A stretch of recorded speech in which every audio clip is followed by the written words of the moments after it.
Dalam beberapa minggu terakhir, harga cabai di pasar kota Palembang terus meningkat, bahkan melampaui angka Rp100.000 per kilogram. Menyikapi situasi ini, PJ Gubernur Sumatera Selatan Agus Fatoni akan mengambil langkah cepat dengan mengadakan rapat untuk mencari solusi guna meredakan kenaikan harga dan mengatasi dampaknya pada masyarakat. Diharapkan upaya tersebut dapat memberikan solusi konkret demi menjaga stabilitas ekonomi di wilayah Sumatera Selatan. Menurut Agus Fatoni, kenaikan harga cabai ini membuat petani cabai berbahagia, namun masyarakat umum sengsara. Oleh sebab itu, harga cabai akan dinormalkan kembali. Harga cabai Pak, khusus Pak, 120 ini Pak. Semua harga cabai di hampir semua daerah meningkat, tadi juga disampaikan. Sebenarnya harga cabai meningkat itu bagi petani senang, petani cabai, tapi bagi masyarakat juga tentu ini menjadi lebih tinggi. Maka ini perlu kita carikan solusi yang tepat.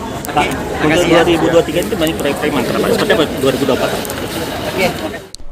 Diketahui harga cabai merah di pasaran kota Palembang sudah menyentuh angka Rp100.000 hingga Rp120.000 per kilogramnya.